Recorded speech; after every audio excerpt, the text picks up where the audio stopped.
بسم الله الرحمن الرحيم. الحمد لله رب العالمين الذي خلق الإنسان من نطفة أمشاج ونفخ فيه من روحه وأتم عليه النعمة بالكتاب المنير ومن على من شاء بالهداية والتبصير وأعمى من شاء فلم تنفعه المواعظ والتذكير. أولئك الذين طمست قلوبهم بالهوى والشهوات فإنها لا تعمى الأبصار فإنها لا تعمى الأبصار ولكن القلوب التي في الصدور. وأشهد أن لا إله إلا الله العليم الخبير وأشهد أن محمدا عبده ورسوله البشير النذير وسلم تسليما كثيرا إلى فريق في الجنة وفريق في السعير. وبعد، السلام عليكم ورحمة الله وبركاته. قرآن ربيتي آسانا ساجالو كرا نبيتي كران كرا جالو نمجا قلبيتي انقفاقي سيلالو نمني كان بري قردي مولالو وان خلق مفبكا يو قرآن لالو خليفة أرضيتي سدنيا لالو كان جد إلهي دا كان كالك مالو كربي أجالو الرب ريفتو لا نسري دانو ملكيسي كرانكي تجالا قرآن ربي تياسانا ساجالو كران بيتي كران كراجالو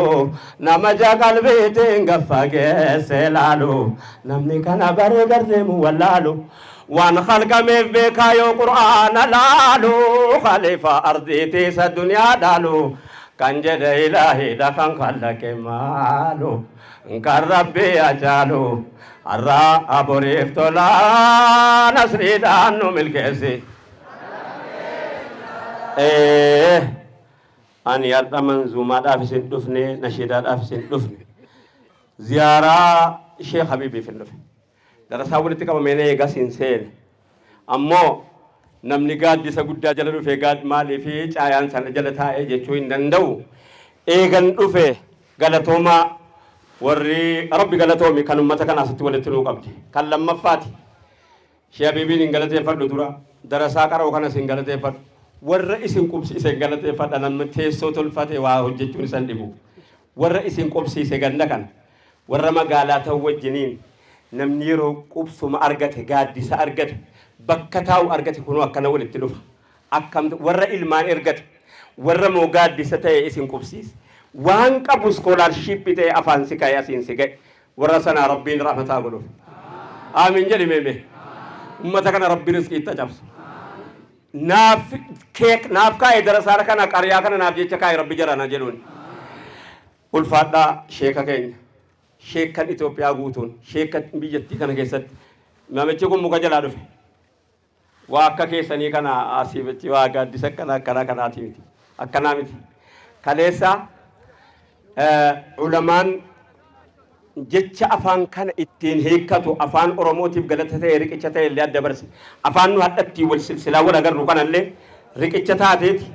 warri bahaa kaaba dhaqee warri kibbaa kaaba dhaqeeti warri dhihaa bahaa dhaqee warri bahaa dhihaa dhaqee ilmiin akkammaa asitti qaraamu kanan seeniin godaana hin deema hin gala hin godaana ijoollee asii godaana amma isin warri qara'u dhuftan kuni warri rabbiin itti milkeesse fuutanii bakka dhuftanii hin geessu hin godaana biyya tokko warri dhufe silaa barotu silaa ulamaan jiraachuun baate Harargeen wal Arsii hin beeku Wallo Baalee hin beeku Wallagga Jimmaan hin beeku Jimma Baalee hin beeku silaa ulamaa barbaacha Sheekh Ahmad Basiiraa namni jalqaba tawhiidaa naannoo Harargee keessatti lallabu sheeka darasaa sheekota Shirooti. Sheekonni Shiroo abbaltitti asii dhaqeeti biyyi sheekonni Shiroo kunoo asii kunoo Baaleetti dhaqanii du'an immoo gaafa du'an saahiba isaanii kitaaba qaraa isaan barbaaduu dhaqaniiti sheekonni Shiroo beekamaan sheekonni Sheekh Mahmud Quraaree sheekni sheeka Itoophiyaa guutuu kan sheekotiin Alii Mirraarraa qaraati kan sheekonni jajjabaan biraa qaraati argobbaadha wallotu nuu kenna. Gaafa sana Yohaannistu ari'e baga ari'e akkamitti dhufu silaatu ni ari'u baate isheenanii dhufan bakkitti hafu barbaadee jedhan dhabne ari'uu sanatti gammachuutu hin qabaatin dhufuu isaanitti gammachuutti qabna utuun immoo ari'uu baate jara utuu silaa makkaan keessaa abaajaal jara keenya sana makkaan keessaa madiinatti gadi ari'uu baate islaamummaan asin dhufu bara gar tokkoon kanas beekuu qabnaa bara cinqii yeroo dhufte wayii dhalti wayii hojjetti waa buufti irraa arganna amma dadatti akka qaraane kanatti miti wanni guddaan ergaan dhaammachuu dhufe tokkittiidha maal inni jennaani kitaabni kun tokkichuma kana bakka meeqatti inni kaan fakkeenyaaf amma wanna akka suufiyyaa jedhamu jaalala jalaanu jalaa fudhatee godaane inni akka silaamoo maa jedhamu inni kaan uffatanu jalaa fudhatee godaane inni kaan aqiida tokkitti nu jalaa fudhatee godaane inni kaan obbolummaa nu jalaa fudhatee godaane inni kaan kaayyoo nu fudhate kana yoo walitti fidanne qofittidha kan nuti islaama ta'uu dandeenyu waan nu jalaa guurame kana kitaaba keessatti nu deebisaa yookaan abbaadhaaf galchaa alhikmatu daalatul mu'mini waan taateef waan gargar nu jalaa facaase waan mahabbaan nu jalaa facaase waan gamtooma nu jalaa facaase waan bakka dhaqamu nu jalaa facaase kana kunoo sheekotii qabdi dubbii walitti guuruuf ta'an inshaallah ya rabbi jedhe ijoolle gaafii tokkittiin isinirraa qaba gaafiin duraa maaliif fanqaraa utuun qara'in ilmiin namaan galu kanaaf tokkoon keenya ilaa ijoollee warri nahwii biyya safara keessatti afaan arabaa wallaalee giraamar jechuudha malee ta'ammiraa ayidallam waan jabaa gooteen fudhatin ammoo jabaadha akka beekumsaatti maaliif hin jabaa miti immoo siniin jedhe akka ati qaraasuu isaatti laaftuuf wannan immoo jabaadha jedhuuf namni meeshaa hin qabne lafaa kaafachuu hin danda'u namni meeshaa hin qabne lafa qotuu hin danda'u waa hojjechuu hin danda'u yoo zaappaa qabaatte yoo qottoo qabaatte malee siin galu kitaaba siin hiikamu kanaafanii lachuu akka tokkotti isinitti hime silaa laafaaniif jabaa wal faana himamu angaruu riqicha godhadhe walitti araarsee sin biraa deema warri nahwii qofa baree galee harfi eessatti cabsitee eeguudhaa hin galin jedhe biyyatti asumatti hafi malee warri hadiisa qara'e sanada namarratti eeguudhaa jecha hin galin yoo na araarsite malee ilaa mucaana nalaa sanadni sun dadhabaadha akkanatti qajeelchinaan jedhi yoo dhuguma diiniidhaa yaadde yoo dhuguma islaamummaadhaa yaadde warri harfi quraanaa